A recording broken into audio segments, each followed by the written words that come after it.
Ada 5 andaian tentang manusia yang dah disimpulkan oleh pengkaji-pengkaji yang mengkaji tentang bagaimana manusia bertindak. Orang dah buat pemerhatian berkenaan tingkah laku kita ni daripada kita baby sampailah kita dah besar. Orang dah perhatikan manusia ni macam mana bila dia berubah. Dia punya tingkah laku tu apa yang berlaku bila dia dah semakin membesar.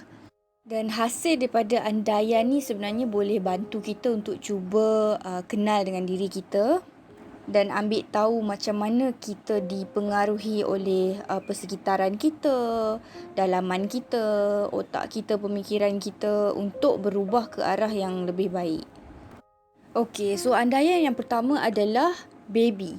Baby bila dia dilahirkan, dia dianggap sebagai suci, bersih. Dia tak ada dosa, tak ada apa-apa. Dia just tahu menangis. Dia tak ada tingkah laku spesifik lagi. Dia baru dilahirkan dan dia suci.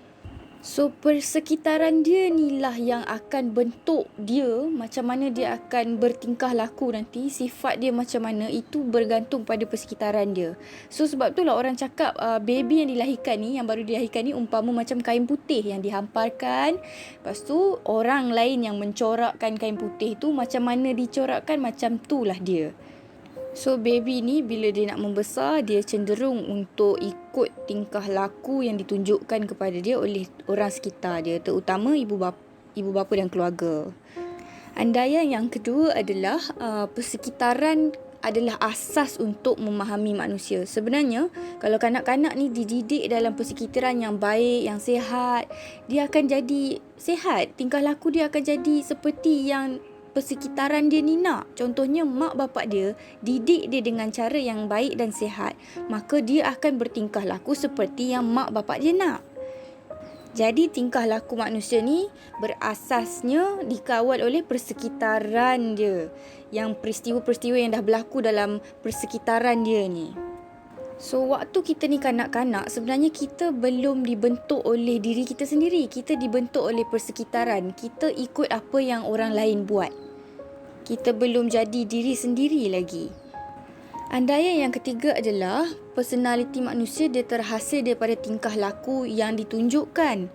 So, seseorang dia akan bentuk personaliti dia melalui tingkah laku yang dia tunjuk. Kalau dia nampak macam orang suka dengan tingkah laku tu, dia akan ulang tingkah laku yang sama. Tapi kalau orang tak suka ataupun orang cakap benda tu tak elok buat, dia akan stop buat benda tu. So, dari situ dia sebenarnya membentuk personaliti dia. Dia tengah bentuk jati diri dia. Personaliti dia tak sama dengan tingkah laku. Tingkah laku adalah perbuatan. Contohnya macam you ada cara you makan tu mungkin lain daripada orang lain. Sebab mungkin ayah you makan macam tu mungkin. So, itu tingkah laku you. Tapi personaliti dia macam satu respon daripada you bila you berhadapan dengan sesuatu situasi. So, macam mana you respon, itu you punya personality. Contohnya, satu hari you berjalan, you hadapi satu peristiwa di mana seekor anjing sedang melihat ke arah you. So, waktu tu you punya tindak balas macam mana? Bila you tengok anjing tu tengah tengok dekat you punya tindak balas tu macam mana? Tenang ke? You nak takut ke? You nak tenang? Kalau you pilih untuk lari, maksudnya personality you takut dengan anjing. Kalau you pilih untuk tenang, maksudnya personality you tak takut dengan anjing. You tahu anjing tu takkan gigit. So, itu adalah personality.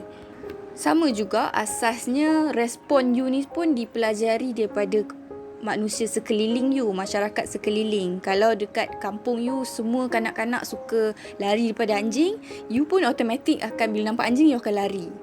So, setiap kali menghadapi situasi ataupun persekitaran yang sama ataupun yang hampir sama, you akan bertindak balas macam mana orang yang sekeliling ni bertindak balas. Dan ini yang menyimpulkan andaian yang kelima, iaitu tingkah laku manusia sama ada baik atau buruk. Sebenarnya dia belajar, benda tu dia belajar daripada dia kecil sampai dia besar. Dia tengok apa yang orang lain buat, dia belajar dan dia buat. So, kesimpulannya di sini sepatutnya manusia ni bila dia dah semakin membesar, dia dah boleh tahu yang mana yang baik dan yang mana yang buruk. So, bila dia tengok sesuatu yang buruk, dia boleh tahu benda tu sepatutnya tak perlu ditiru, tak perlu dijadikan sebagai dia punya personality. Sebab manusia ni dia boleh pilih untuk betulkan tingkah laku yang salah ataupun dia nak hapuskan tingkah laku tu atau dia nak tiru tingkah laku tu. Itu semuanya terletak pada dia. Jadi boleh dikatakan di sini bahawa bila you nak capai satu tingkah laku ataupun sifat ataupun personality yang baik, you kena ada di persekitaran yang baik.